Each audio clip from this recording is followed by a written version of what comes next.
E o álcool também pode atuar como sinergismo com outros fatores. Então, por exemplo, o paciente tem sobrepeso, diabetes e consome álcool num nível moderado a aumentado. Então, o álcool pode fazer sinergia em termos de lesão e fazer a evolução da doença ser mais acelerada. Nossa, é super complexo o assunto.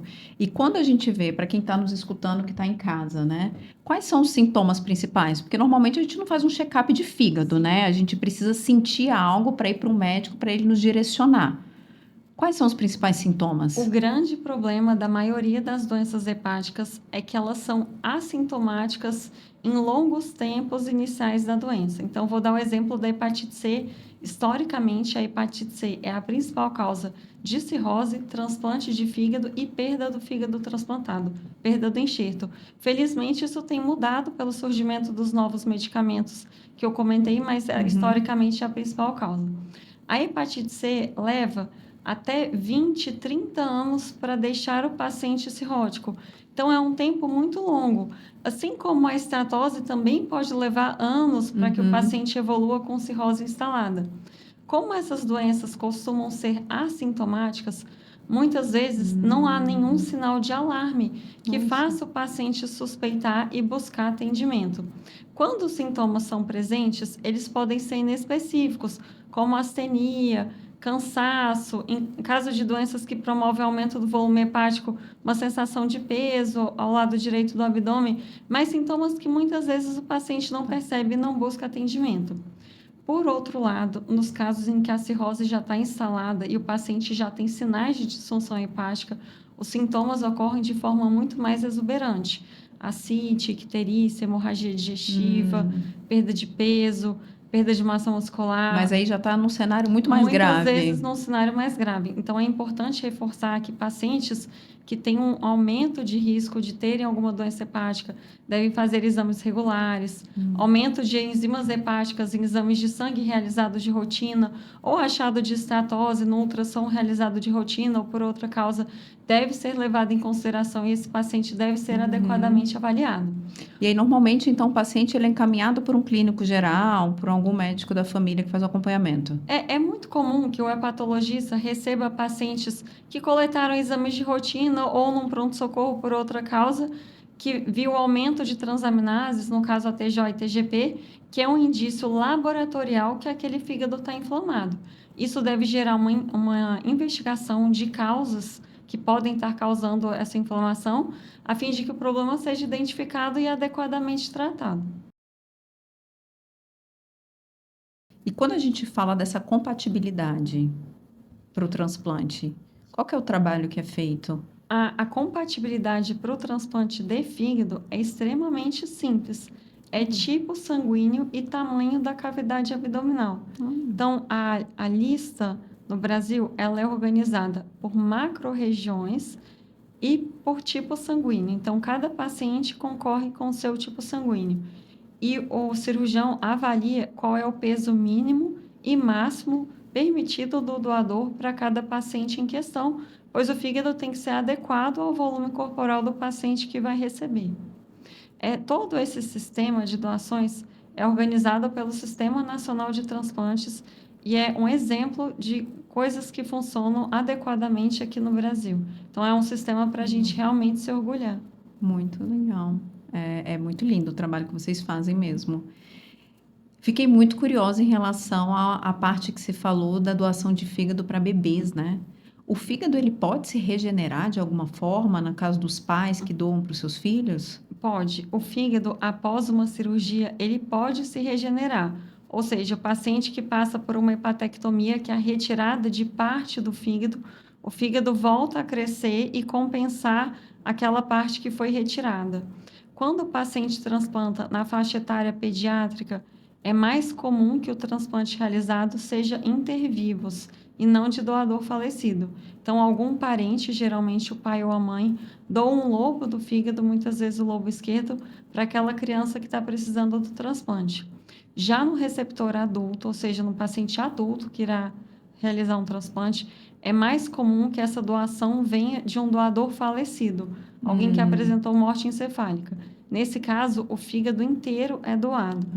O transplante, a cirurgia do transplante é chamada de transplante ortotópico do fígado, porque o fígado doente inteiro é retirado e o fígado saudável é implantado exatamente no mesmo local do fígado que foi retirado. Uhum. É uma cirurgia extremamente complexa, pois além de tirar o fígado previamente doente, o cirurgião precisa fazer as anastomoses de todos os vasos e vias biliares. Uhum. E quais são os cuidados que o doador vivo precisa ter depois de um transplante? O doador vivo vai passar por uma grande cirurgia. Então, ele, na verdade, ele é altamente selecionado antes da cirurgia, para que esse órgão doado seja um órgão saudável, para que seja uma pessoa que tolere uma grande cirurgia, etc. Mas depois da recuperação da cirurgia, ele volta a ter uma vida normal. Tá vendo? Os cuidados são ainda mais intensos para o paciente transplantado. O paciente transplantado, ele vai ser acompanhado e usar medicamentos por toda a vida. Essa Uhum. imunossupressão, ela vai sendo ajustada conforme o tempo de transplante, a idade do paciente, presença de infecções em curso, a etiologia que levou ao transplante, se o paciente já apresentou rejeições antes ou não, para que essa imunossupressão seja o mais personalizada possível. Os medicamentos usados para evitar e tratar a rejeição, ao mesmo tempo que eles reduzem a atividade do sistema imunológico para que não ocorra a rejeição, eles reduzem também a vigilância do nosso organismo a infecções e tumores. Então, o paciente pode ser mais propenso a ter infecções, tanto novas quanto reativação de infecções virais antigas, exemplo, o citomegalovírus, que é bem comum no paciente transplantado, especialmente entre 1 e 6 meses da realização do transplante. E a longo prazo, o paciente também tem risco aumentado em relação a alguém que não é transplantado imunossuprimido de ter tumores. Então, é muito Uhum. importante que o paciente seja adequadamente avaliado, realize screenings. Então, por exemplo, hoje em dia é indicado colonoscopia acima de 45 anos para toda a população, assim como é indicado para o transplantado também. Então, é importante frisar que esses exames populacionais estejam sempre em dia, mamografia para mulheres, avaliação de colo uterino, avaliação de próstata para pacientes homens, e ao menor sintoma que esse sintoma seja investigado. Então, sintomas respiratórios exigem realização de exames de imagem pulmonares, perda de peso deve ser investigada, gânglios que surgem no paciente Uhum. devem ser investigados também. Os imunossupressores também aumentam o risco de descompensações metabólicas ao longo do tempo. Então, o paciente tem um risco potencialmente aumentado de ganho de peso, pressão alta, diabetes, alteração de colesterol. Então, essas intercorrências devem ser ativamente buscadas, ou seja, vigiadas em coletas Sim, regulares de exames de sangue. Os pacientes são estimulados a ter hábitos de vida sim, saudáveis, se imagino. manter no peso ideal, realizar prática regular de atividade física, ter uma alimentação saudável, etc. Por tudo que você falou, eu imagino que depois o pós-operatório, o acompanhamento que dura pelo resto da vida, seja um acompanhamento multidisciplinar, né? Com certeza. É o que ocorreu, com certeza, de mais transformador. Então, eu comentei bastante dos medicamentos e tudo, mas o transplante ele mudou o paradigma do paciente portador de cirrose, de câncer de fígado e de doenças hepáticas agudas, entre outras indicações mais raras, Hum, permitindo que esses pacientes voltem a ter esperança e uma vida plena depois do transplante. muito legal. Como é que funciona a doação de órgãos no Brasil? Eu me recordo que alguns anos atrás a gente tinha até no nosso documento, né? Na carteira de identidade ou na carteira de motorista, a gente fazia indicação se a gente era doador de órgãos ou não. E isso daí parece que desapareceu. Como é que funciona hoje? Atualmente, a doação ela é autorizada pela família após o paciente evoluir com morte encefálica. Por isso, é tão importante que o paciente manifeste em vida o seu desejo de ser doador de órgãos, para se ocorrer alguma eventualidade, que esse desejo possa ser posto em prática. Mas é a família que autoriza a doação, no caso do paciente que evolui com morte encefálica. E como é que é o processo de doação? Uma vez que a família autoriza, quanto tempo que você tem para retirar o órgão e transplantá-lo? Então, uma vez que houve o diagnóstico de morte encefálica, então existem critérios extremamente bem definidos para esse diagnóstico.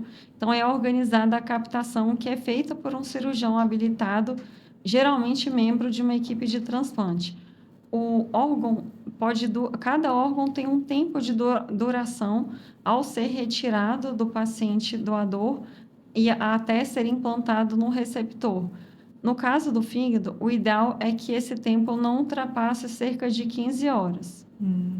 Esse tempo para esse tempo é levado em consideração também logísticas de captações, porque muitas vezes a captação é feita em outra cidade.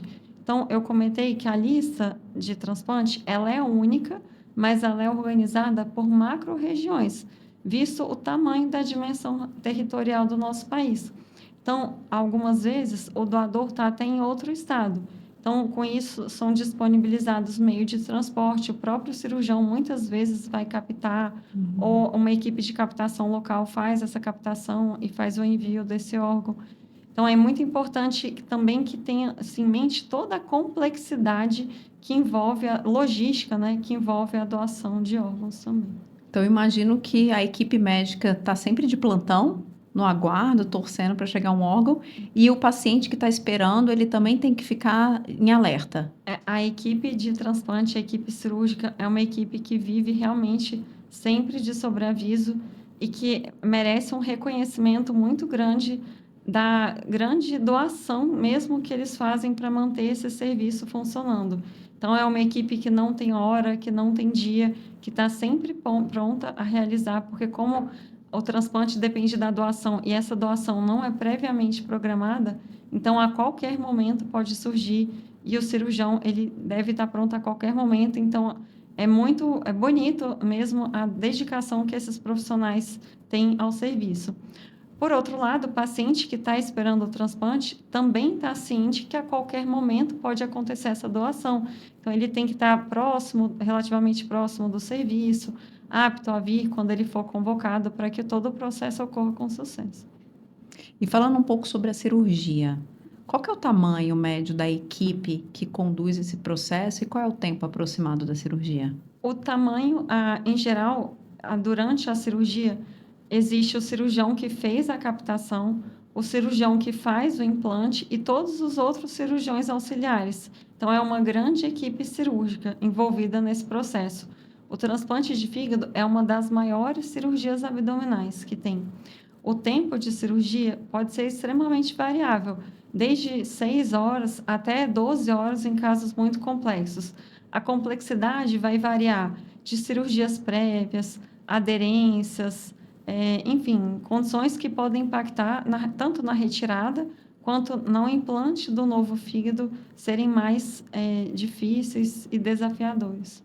Uau, realmente é um time que merece toda a nossa Com gratidão, certeza. né? Exige uma grande formação e habilidade da equipe cirúrgica envolvida no processo. E que trabalho lindo que o ICTDF faz aqui em Brasília, né? Sendo um centro de referência, né? Do Centro-Oeste, do Brasil. Com certeza, o Instituto de Cardiologia e Transplantes iniciou o serviço de transplante hepático em 2012.